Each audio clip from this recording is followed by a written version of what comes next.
इस वक्त की एक बड़ी खबर आपको बता दें, मुंबई से यह खबर सामने आ रही है, जहां से महज 100 किलोमीटर दूर ठाणे में 3 लोगों की संदिग्ध मौत से सनसनी है।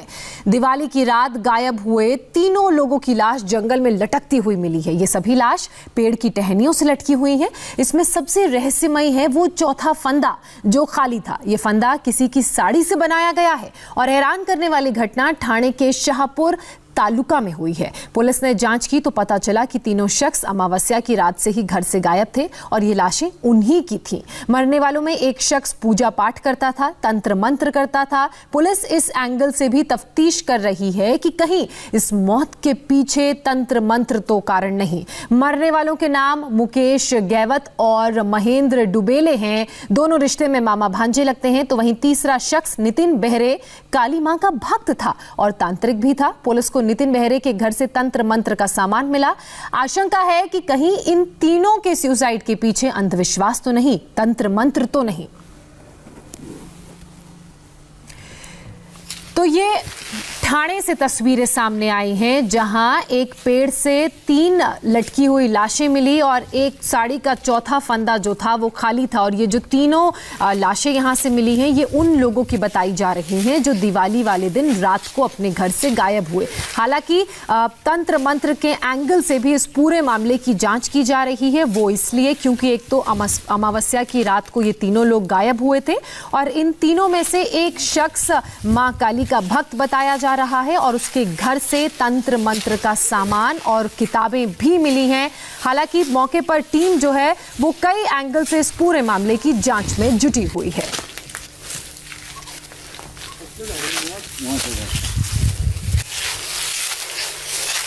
तो मुंबई के पास ठाणे में 3 लाशों के मिलने से हड़कंप मचा हुआ है। इस मौत के पीछे कई कारण हो सकते हैं। मौत की पहली वजह काला जादू या बलि हो सकता है। मरने के पीछे का दूसरा कारण आर्थिक तंगी भी हो सकती है। तीसरे कारण की बात करें तो यह भी बात निकलकर सामने आ रही है कि मोक्ष के नाम पर यह सामूहिक सुसाइड हुआ है। और चौथा जो कारण सामने आ रहा है वो ये कि कहीं तंत्र मंत्र के नाम पर मर्डर तो नहीं किया गया। 3 लाशों की इस खौफनाक पहेली को सुलझाने के लिए हमारे संवाददाता दिनेश मौर्य ग्राउंड जीरो पहुंचे। दिनेश ने वहां क्या देखा, उनकी इस एक्सक्लूसिव रिपोर्ट में आपको दिखाते हैं। इस वक्त हमें शाहपुर तालुका के चांदा गांव में 17 तारीख की सुबह को एक ग्वाला इस इलाके से गुजर रहा था। तभी उसने सामने जो आप पेड़ देख रहे हैं, इस पेड़ पर लटकती 3 लाशें देखी। आनन फानन में पुलिस को इसकी जानकारी दी गई और जब पुलिस यहां पर पहुंची तब ये तीनों जिनके शव लटक रहे थे, उनकी शरीर जो है वो सड़ चुका था। और उसके बाद जब पता लगाया गया तब जानकारी मिली कि ये तीनों जो व्यक्ति मरे हैं उनमें से 2 रिश्ते में मामा भांजा हैं। तीसरा व्यक्ति नितिन जो एक साधक था। पुलिस की अब तक की जांच में ये सामने आया है कि ये जो साधक नितिन है वो तंत्र मंत्र की विद्या किया करता था। उसके घर से कई सारे पूजा पाठ से जुड़े हुए कई सारी सामग्री मिली थी। इसके साथ ही पिछले 8 महीनों में ये जो मामा भांजा है जिनके शव यहाँ पर लटक रहे थे, उनके स्वभाव में काफी कुछ बदलाव आया था। उनके परिवार का कहना है कि ये शिव के भक्त थे। नितिन जो है वो भी महाकाल की पूजा किया करता था। और अब जब पुलिस जांच कर रही है तो पुलिस को शक है। 2 एंगल जो अहम है जिससे जांच की जा रही। सबसे पहला ये तो क्या इस किसी आर्थिक वजहों से यह आत्महत्या की गई है या फिर मोक्ष पाने के लिए इन तीनों ने अपनी जान दी है। तो ये 2 अहम जो है एंगल जिससे फिलहाल जांच की जा रही है। मैं आपको ये पूरी जगह दिखाना चाहूंगा। देखिए, अगर आप यहाँ पर स्पॉट पे देखेंगे तो फॉरेंसिक टीम जो यहाँ पर आई थी एविडेंस कलेक्ट करने के लिए, उनके जो हैंड ग्लव्स है। लेकिन इसके अलावा आसपास के इलाके में इस तरह से हम देख रहे हैं कि ये देखिए जो चम्मच तरीके से बहुत सारे प्लास्टिक के चम्मच हमें यहाँ पर दिखाई दे रहे। इसके पीछे क्या वजह ये कहना बहुत मुश्किल है। साथ ही में देखिए यहाँ पर पानी की बोतल नजर आ रही है। जब पुलिस की टीम यहाँ पर पहुंची थी तब पुलिस की टीम को यहां पर शराब की बोतलें भी मिली थी। तो क्या इन तीनों की हत्या के पहले उन्हें शराब पिलाई गई थी या उन्होंने खुद शराब पी थी, यह भी जांच का विषय है। साथ ही में इसके अन्य इलाकों में आपको मैं लेके चलता हूं। देखिए, आसपास का परिसर जो है, यहां से फॉरेंसिक टीम ने कई सारे सबूत इकट्ठा करने की कोशिश की है। साथ ही में अगर आप इस बर्तन को देखेंगे तो इस बर्तन की क्या यहाँ पर जगह थी, किस लिए यहाँ पर यह बर्तन पड़ा हुआ है, प्लास्टिक का ही बर्तन, लेकिन इसके पीछे वजह क्या है, कई सारे सवाल है जिसके जवाब जानना बहुत जरूरी है। साथ ही में आपको इसके दूसरे हिस्से में मैं लेके आता हूं। अगर आप यहां पर आएंगे, देखिए एक शव जो था वो इस जगह पर लटका हुआ था और यहां पर इस पेड़ से अभी आपको कुछ कपड़ों के जो रेशम के धागे हैं, कपड़ों के धागे को आप देख सकते हो। तो एक शव यहां पर लटका था, दूसरे 2 शव यहां पर लटके थे। तो ये पोजीशनिंग है। लेकिन जिस तरह से इस पेड़ की अगर आप ऊंचाई का ध्यान रखेंगे, देखिए यहां पर भी जो है कपड़े का एक धागा यहां पर लटका हुआ है। तो सवाल, परिवार का कहना है कि जब उनके शव मिले थे तब तीनों के ही पैर में जूते थे, चप्पल थे। तो और चप्पल पहनकर इस पेड़ पर इतनी आसानी से कोई लटक नहीं सकता। क्या तीनों ने अपने साथ आत्महत्या करने के पहले खुद कपड़े लेकर आए थे, या फिर किसी ने उन्हें मारकर यहां पे लटका दिया? परिवार ने हत्या की भी आशंका जताई है। लेकिन पुलिस का कहना है कि काफी दूरदराज का इलाका है और अब तक नितिन जो इस पूरे मामले में सबसे बड़ा व्यक्ति बनकर निकल रहा है, जो तंत्र मंत्र की साधना किया करता था, पूजा पाठ किया करता था, वो अक्सर मोक्ष की बातें किया करता था। तो क्या अगले जन्म में और पैसे वाला बनने के लिए इस तरह से जो है आत्महत्या की गई थी? सवाल कई सारे हैं, अब तक जवाब किसी का नहीं मिल पाया है। 2 चीजें जैसे कि मैंने आपको बताई, सबसे पहला, एक, क्या आर्थिक तंगी में आकर इन्होंने आत्महत्या की? दूसरा, मोक्ष प्राप्ति के लिए, ताकि अगले जन्म में और अमीर बनकर हम जन्म ले, ये इस वजह से इन्होंने आत्महत्या की? या फिर तीसरी जो सबसे बड़ी वजह परिवार बता रहा है कि माना कि वो जो भक्ति भाव किया करते थे, पूजा पाठ किया करते थे, लेकिन काला जादू की आशंका उन्होंने भी जताई, साथ ही में बलि की आशंका भी परिवार के एक शख्स ने जताई है। सवाल कई सारे, अब देखना ही है कि पुलिस की जांच में क्या निकल कर आता है। लेकिन इस पूरी घटना ने, इस पूरे मामले में हलचल मचा दी है। कैमरामैन संतोष पालवनकर के साथ दिनेश मौर्य, इंडिया टीवी, शाहपुर। तो वहीं परिवार का आरोप है कि ये सुसाइड नहीं बल्कि मर्डर है। अंधविश्वास के चक्कर में हत्याएं की गई हैं।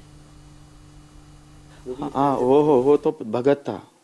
क्या थे उनका नाम बताइए जो तीसरा था? वो नितिन बेरे बोल के भगत था। वो मेरे दोस्त का, मैं कभी भी वो मेरे लड़के के साथ आता था, वैसे ही रहता था उधर ही। अच्छा, तो वो भी क्या पूजा पाठ करता? हाँ, वो भगत ही था। वो जो बोलता है वो भगत ही था। अच्छा, तो फिर वो आपको लगता है कि फिर उसकी वजह से शायद मामा भांजा गुमराह किया होगा? हाँ, सही बात। वो तो अकेला नहीं होएगा, तो 15-20 लोग का जो होएगा ऐसा कुछ। तो तीसरे भगत की बात बता रहे हैं, उनके बारे में बताइए, वो कब से उनके संपर्क में आया था? उनको लेकर आप लोग का डाउट है कि शायद उसने मामा भांजा जो है? वो तो लेके ही गया, उसने उठाया ना।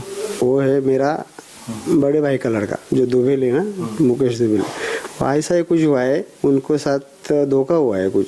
वो लोग जा रहे थे, कुछ फंसाया उन लोगों ने और हमारे लड़के को, दोनों को ऐसा मार दिया। ऐसा अभी जो मासूम थे उनका मासूमियत का फायदा उठाया? मासूमियत का वो 101% मासूमियत का फायदा उठाया उनका, और इनके पीछे बहुत बड़ा रैकेट रहेगा उनका। पुलिस से ही हमारे रिक्वेस्ट है, क्या पूरी जांच करे। अंधश्रद्धा वाला लग रहा है आपको एंगल हो सकता है? अंधश्रद्धा, ये तो अंधश्रद्धा की बात हो गई ना पूरी। दिनेश मौर्य मेरे सहयोगी इस वक्त हमारे साथ जुड़ चुके हैं, सीधे उनका रुख करेंगे। दिनेश, हमने मृतकों के परिजनों से बात की, हमने उनकी बातें सुनी। उनका साफ तौर पर यह कहना है कि उनके घर वालों को, जिनकी हत्याएं हुई हैं, उनका मर्डर हुआ है, उनको अंधविश्वास के चक्कर में फंसाया गया है।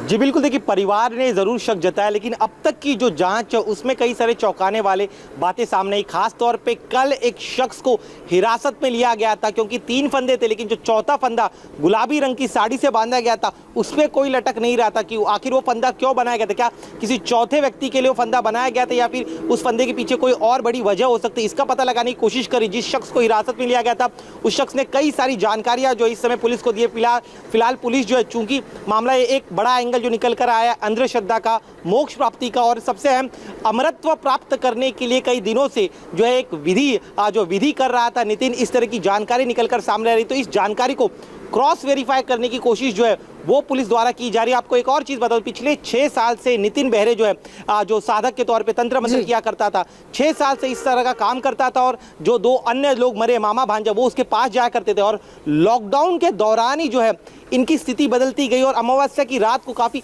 सोच समझकर चुना गया होगा, इस तरह का अनुमान जो है वो पुलिस लगा रही है। लेकिन चूंकि मामला काफी संवेदनशील है, इसलिए पुलिस जो है संभल कर जानकारी जो मीडिया से साझा करी। लेकिन इस पूरे मामले के बाद जो है आसपास के गांव में काफी जो दहशत फैली हुई है। जानना चाहते कि आखिर ये हुआ कैसे, क्योंकि जिस जगह पर इनकी लाशें मिली वो मुख्य गाँव से काफी ज्यादा अंदर, वहां पर गाड़ी तक नहीं जा सकती, उस जंगल के अंदर जाने के लिए पैदल ही रास्ता जाना पड़ता है। और अमावस्या की रात क्यों गए थे, और इसके अलावा फॉरेंसिक टीम ने कई सारे अहम एविडेंस जो है घटनास्थल से इकट्ठा किए, उसे आने में 1-2 दिन लग जाएगा कि एग्जैक्टली क्या क्या कलेक्ट हुआ है, लेकिन तंत्र मंत्र वाली बात जो है उसको पुलिस दिनेश, मेरे 2 और सवाल आपसे। पहला ये कि जिस चौथे व्यक्ति को आप गिरफ्तार करने की बात कर रहे हैं वो व्यक्ति कौन है, वो इन लोगों से कैसे जुड़ा हुआ है जिनके शव पाए गए हैं, और दूसरा सवाल ये कि नितिन जिनको आप साधक बता रहे हैं, क्या उनके परिवार में भी कोई है, उनसे क्या बात हो पाई है, कुछ बातें उधर से सामने आ पाई हैं?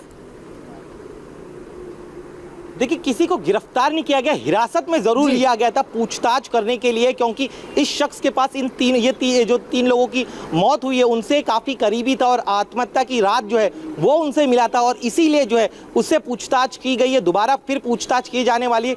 नितिन जो है इस पूरे मामले में उसके परिवार से भी बातचीत की गई, उनके बयान दर्ज किए जा रहे हैं। उसके घर से जो है कई सारे देवी माताओं की मूर्ति, पूजा की सामग्री जो है वो बरामद हुई है, तो वहां पर भी उनके परिवार से भी जानने की कोशिश करें कि ये जो थ्योरी है अंधश्रद्धा वाली, मोक्ष प्राप्ति की, अमृत प्राप्ति की, उसको लेकर क्या उस तरह की जानकारी उनके पास, और खास तौर पे 14 तारीख की रात को जो मामा भांजा वो जब अपने घर से निकले तब उन्होंने किस तरह की कोई जानकारी उनके घर वालों को नहीं दी थी, लेकिन नितिन जो है वो अपना घर छोड़ने के पहले उसने अपने परिवार वाले को किसी तरह की कोई जानकारी दी थी, क्या क्या बातचीत की थी, ये पुलिस जानना चाहती है। और क्योंकि संवेदनशील है, जांच का विषय है, बहुत सेंसिटिव मामला है, जांच के बाद ही कुछ कहना सही होगा। बहरहाल बहुत शुक्रिया आपका दिनेश तमाम जानकारी के लिए।